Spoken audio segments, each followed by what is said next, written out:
start, I'll just tell you a wee bit about who I am and how my work has kind of come along to the Dome. I'm an artist, visual artist based in the Northwest. I work in drawing, photography and video. And I also work in something that's called site-specific installation, which just means I make artwork that's not necessarily in a gallery. It's in a site, or it's outdoors, or it connects with a landscape in some kind of a way, which obviously brings me to my interest in the Dome. I'm also particularly interested in military archaeology, and I've worked in projects with the RAF, the Royal Navy, the Irish Defence Forces and the CCF, which is the Combined Cadet Force. So I've involved them in various kind of partnership levels on different projects. And when I discovered that, I started by doing a bit of research in the North Coast airfield area, and came across this very strange kind of object. And if you can imagine how excited I was when I discovered that this particular object is all to do with photography and film, which we'll kind of speak about in a wee bit as well. And so just to give you that kind of background, which led me to find the Dome. But even finding it in itself was almost a kind of journey. I'm sure most of you from that area know kind of where it is, but also you know that it's quite, it's a reclusive kind of hidden structure, which makes it all the more kind of remarkable in the landscape to kind of come across it. It's almost like this kind of otherworldly kind of structure in the kind of landscape. And it's really fantastic that the Binevenagh Landscape Partnership, as Grace said, have managed to secure the funding so that it'll secure the future of that and other kind of material, military material in that area, because obviously things kind of deteriorate. So if I don't completely bore the head of you tonight, and if anybody wants to see what else I do, that's my website, because I've already done a certain amount of work on the Dome, which I'll show you briefly as part of explaining what the Saturday the 18th project is going to be about. So I'll just click on here. So and again, I'm an artist, I'm not a military historian, but my work is quite research-led, so I do quite a lot of research. But having said that, an awful lot of you local people will know even more about the Dome than I do. But just to give you the kind of basics, that it's a former anti-aircraft training dome dating from the 1920s, 1940s, World War II. It was invented by a man called Mhairi Sutherland, who was an ex-naval officer. And when he kind of came up with the idea and approached the Admiralty, the ministry, they kind of took it on very wholeheartedly, to the extent that it was 43 of these built around the UK. There were 6 in Northern Ireland, and this is really the only one that's left in any kind of a shape. So it's pretty amazing as well that it's so it's unique. It's a unique structure for Mhairi and Aghanaloo and the whole kind of area to have this here. I also feel really privileged that the guys at the such a long title, the Binevenagh Landscape Partnership, have been so helpful and allowing myself and another artist to come up with ideas and hopefully involve yourselves as kind of local people to do something here that's a wee bit kind of different perhaps from the history of the Dome, or perhaps a wee bit different from the kind of eventual use of the renovations will put it to. So in a sense, we're in a little kind of in-between space with something like this. So again, even though the Dome itself is unique, this is a kind of unique time for anybody who wants to come in and see this structure before renovations start, before it starts to be kind of changed. And hopefully if you are interested in coming in to see it, that Saturday the 18th is a good time to come along and do that. I'll explain what Saturday the 18th of September is as we kind of go along. So the Dome kind of workings, again, because I'm not a military historian, although it's a military historian who very kindly has given me a lot of the background information. And again, I'm sure many of you are kind of aware of what it was used for. It was the first structure specifically built to project moving film. so that anti-aircraft gunners could train at a moving target rather than something. There used to be something kind of pulled behind a plane in the sky, which wasn't very satisfactory, or they would fire at a flat surface, like dummy firing at a flat surface. But this was the first time that moving film had been projected in a kind of environment that was circular, so it was an immersive environment to make it a much more kind of realistic or challenging kind of experience. And because of that, the Dome is it's the originator, it's the forerunner of things like virtual reality and video games and IMAX cinema. This was the first. None of those things would have happened afterwards if it hadn't been for something like this. But just kind of, I won't go over every kind of little drawing in detail, but the two mechanisms that were involved were a film projector that had the moving image going round the inside of the dome, and the kind of dummy gun tower in the middle, where the trainee gunner would kind of fire and it would register as a yellow light, and it would then be kind of marked later on how close he was and stuff like that.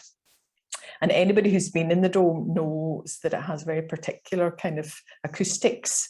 Now, I'm not sure if that was absolutely kind of planned, but certainly there were sound effects that were created to go alongside the moving image. So the idea was to make it as realistic as possible to an actual kind of firing kind of situation in real life. They also had little lights attached around the wall, and they would turn them kind of off and on. And somebody mentioned the night sky, and that was intended to kind of simulate the night sky. The idea of a plane moving across the night sky, a light would go off, and that would indicate to the person who's doing the training that, because obviously they can't see it in the dark, that a plane was moving across the night sky. So it was really very sophisticated, for its time, and you can see how it did influence the kind of more realistic things that came afterwards. What I love about it is that it was all in kind of different kind of compartments. We had the moving image, and then we had the sound effects, and then we had the lights. So in a sense, you had everything that you'd have in, say, a video game or in, say, an RAF kind of, modern training structure, but they were in little kind of separate components, but they put them together so that they worked inside there, all inside this incredible kind of otherworldly kind of structure. So you can see from there that we've got the big kind of entranceway, but there was a little kind of tunnel kind of thing that allowed people to kind of come in, but also then to close that down so that it was pretty kind of dark inside apart from the projected film. Am I talking too much, too fast? Is that all right? Okay, good. Click on here, why we're not clicking on.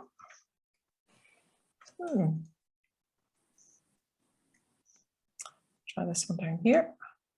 Good, okay. So this is just really to tell you a little bit about what I'm using the Dome for. So I've already kind of spoken about the fact that the Dome was built entirely for the purposes of kind of photography, the projection of the moving image.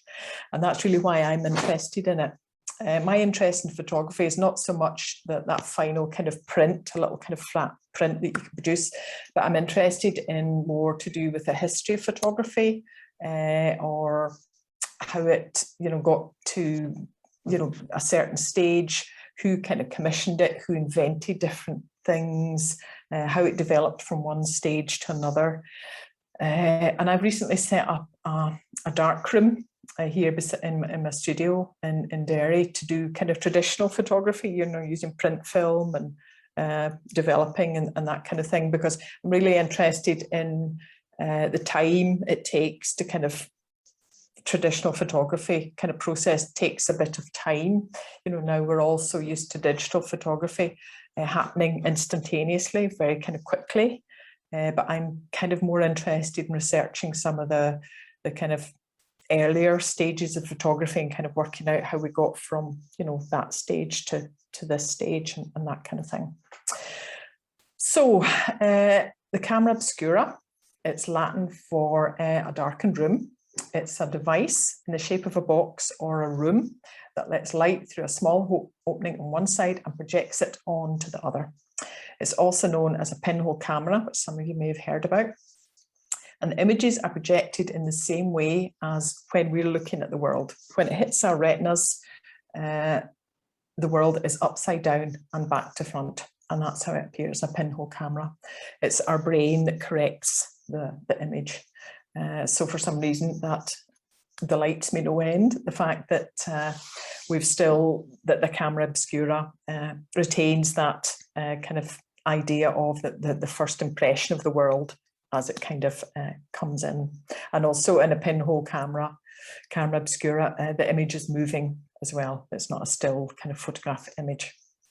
So the camera obscura is the, oh, does somebody speak? No? Was it wee Russell? No. So the camera obscura is the accepted start of photography. It's the origins of photography, because at some stage people, well, in the 1839 to be precise, Louis Daguerre in France and Henry Fox Talbot, I'm not with ahead of you about photography, in England, discovered a way of fixing the projected image with light and chemicals that then gave us a still image, a flat image. So if you'd imagine that the image being projected through the pinhole camera was then captured because of the use of chemicals and light. And then that became the origins of what we now understand as photography. So any questions so far? Is that plenty of time for questions at the end, but I mustn't go down a rabbit hole telling you all about camera obscura to the extent you think, please, enough now about camera obscura. Okay, so 9th and 21st century devices, again, talking about the pinhole camera. It was the camera obscura effect was first noted by Aristotle way back in the 4th century, when he noticed the image of an eclipse coming through the leaves of a plane tree. He noticed that the eclipse was on the ground, so he was noticing the camera obscura effect in the 4th century. But the philosopher who really kind of firmed it up and kind of actually created the camera obscura by realizing that as the image came through, it could be projected onto a screen, not just coming through the leaves of a tree or something, and that it could be kind of used, that it was a natural occurrence, but that it could be projected onto a screen. Was a Muslim scholar, mathematician, amazing philosopher, which is hardly been heard of in the West. There was a man called Al-Hazain who was working in Basra in the 9th century. And it was his work on the Book of Optics, which spoke not just about the camera obscura, but things like binocular vision and telescopes, optics, colour, light.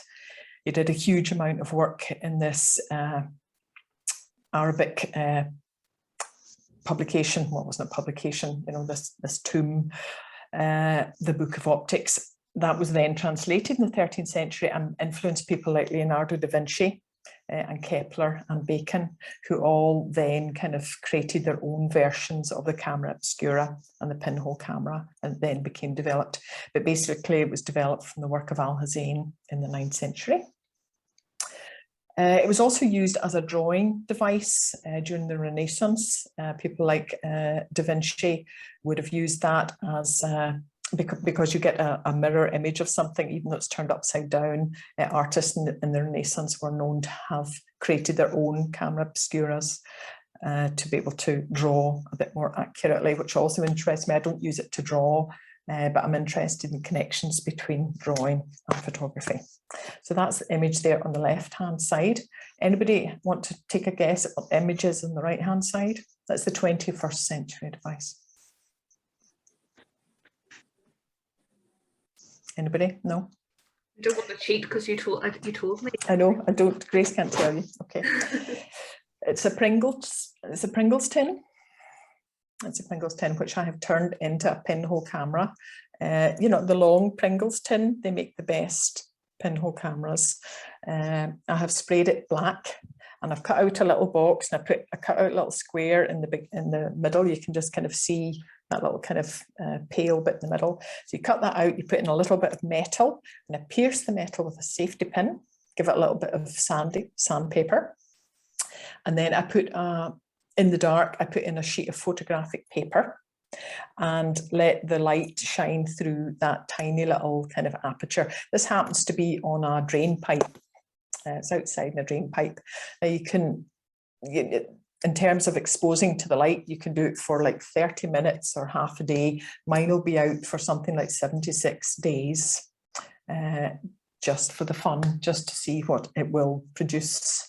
And what I'll get inside that will be a negative of the sun as it's moving across the sky. So I'll get this amazing kind of curvy line that will go over the rooftops that the pinhole camera is facing. It's kind of hard to describe, you know, the image that it'll produce. But in a sense, that's the kind of fun of it for me. I don't know exactly what it will produce, but I will be very hopeful and very excited when I kind of take it down. So it has to be taken down. The little aperture will be covered up again, and I can develop it in two different ways. I can develop it in darkroom using chemicals, or I can also put it through a scanner. So they'll both give a negative image, which I can then use to produce a positive. If that makes sense. Does it make a bit sense? It's a good use of a Pringles tin, I think, you know.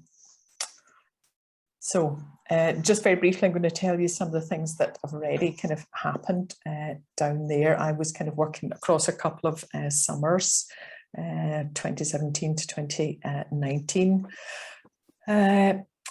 making photographs and making drawings. The image on the left-hand side is from a poster, because the exhibition then went to a place called ArtLink, which is in Fort Dunree, over in the Inishowen Peninsula. Some of you may have heard of it. And again, that's a connection with a kind of former military architecture, former military archaeological site in a sense. The title of the exhibition was Genesis Lost. The image on that poster is what's called a double exposure in the camera. And that was using a real camera, not a Pringles tin, a film camera. So that's a double exposure. So I took two images basically at the two overlapping images. So it's the dome, but they're kind of overlapping each other. The image on the right-hand side, I took quite a few images of me trying to find the dome. It took a bit of, because every so often I could see it through railings or I could see it across fields, but I particularly liked this one because I was down there in May, first of all, when I was looking for it. And then I could see kind of Binevenagh behind it. And then you could see the dome. And if you didn't know what the dome was or where it was, it almost looks like another kind of, you kind of think, oh, it's a natural kind of structure. But then you look at it, you think, well, no, it can't be because it's too perfectly kind of spherical. So to me, it's got the whole kind of puzzle and kind of intrigue of the dome just in that kind of image. And also it's very much a part of that landscape. Got these amazing kind of wind bushes and full bloom and stuff, and Binevenagh behind it. So particularly like that one. So let's see. These are just a couple of images from the exhibition. I produced a film from some of the footage that I shot when I was down there, and the book. And again, I've mentioned that idea of trying to find the dome and looking through railings or through brambles and stuff. And this is when I couldn't actually kind of get access. So the book then became a kind of history of not just standing kind of in front of the dome or being in it or being around it, but the whole process of it being in the landscape and me trying to find it in the landscape and stuff as well. So when I look back on it, it's like a little kind of history of dome discovery kind of for me as well. And I hope that has some of the kind of mystery of it, because as a structure, perhaps as local people you don't feel this, but as a structure it's quite intimidating in a way, because it's so strange. You know, it's so obviously made to be that particular shape, but yet it has a kind of mountainy kind of feel, but it's not a mountain, and unless you know what it's for, you really kind of think, well, you know, who put it here and what was it for? So hopefully some of those photographs kind of suggest that. And if anybody wants to look at more of the project and the book, it's on that website. So Saturday the 18th at the Dome, Again, a huge thanks to the landowner, Gerard Miller, and Grace and Andrew at the Binevenagh Landscape Partnership that made this kind of possible and are giving me access together with a couple of people from ArtLink who are also photography nerds and very experienced kind of people in terms of creating photography in unorthodox places, so we say. And it's also an invitation to anybody local or anybody who's interested who might want to come along and see the dome or revisit it if you haven't seen it for years or whatever, or you want to see it in the state that it's in now before it starts to become changed. Between 12 noon and 3 p.m. on that Saturday the 18th, because I'm going to turn the dome into a camera obscura. So you can imagine that little pinhole camera inside the Pringles tin. The dome is now going to be the Pringles tin. So we've already been down and done tests and stuff during the week, and they worked really well. I won't go through all the kind of details, but it's kind of, well, I find it incredibly kind of fascinating, but basically that the world outside will be projected in the interior space of the dome. So for a couple of reasons. First of all, it's because the dome has been set up entirely for the idea of moving image and photography. It's a kind of reflection on that, because you'll have remembered, I'm sure you'll have remembered from like slide 3, that when a camera obscura image is projected, it's upside down back to front, but it's also moving. And the dome was the first attempt to use projected moving image for that particular kind of purpose. So it's both a reflection on the origins of the dome itself and the origins of photography. And where I hope that people might be interested in kind of participating, as well as kind of coming along and looking at it and thinking either that looks absolutely amazing, or you're thinking, I don't know what all the fuss is about. But people are so kind of welcome to come along and have a look. But it's also at a later stage, if people want to record any of their kind of memories or stories about being around the dome, or things that they've heard about it, or people that have maybe had a party in it or enjoyed it, or when you were childhood, when you played in it, or that kind of stuff. That would be fantastic, because we will document the camera obscura image that's being projected inside the dome with a real camera, with a video camera. Pringles tin, no, it wouldn't work. So there'll be a kind of video type image produced at some stage, and it would really enhance that if there was also some kind of audio from kind of local people. And it also, again, is a reflection on the kind of origins of how the dome was put together. You know, those 3 components: the projected image, the lights on the wall, and the sound effects. So in a sense, we'd have those same kind of 3 elements. We'll have the light coming through an aperture. We'll have a projected moving image. And at some stage, if we had any audio, if anybody was interested in doing a little kind of audio piece, it doesn't have to be anything elaborate. You know, it could just be a wee blather about, you know, whatever they remembered about it, or even anything that occurs to them when they're there and stuff as well. It's just that idea of this kind of in-between stage before the kind of renovations, and the dome then enters a kind of new phase of being used for kind of community use and more kind of contemporary use and that kind of thing.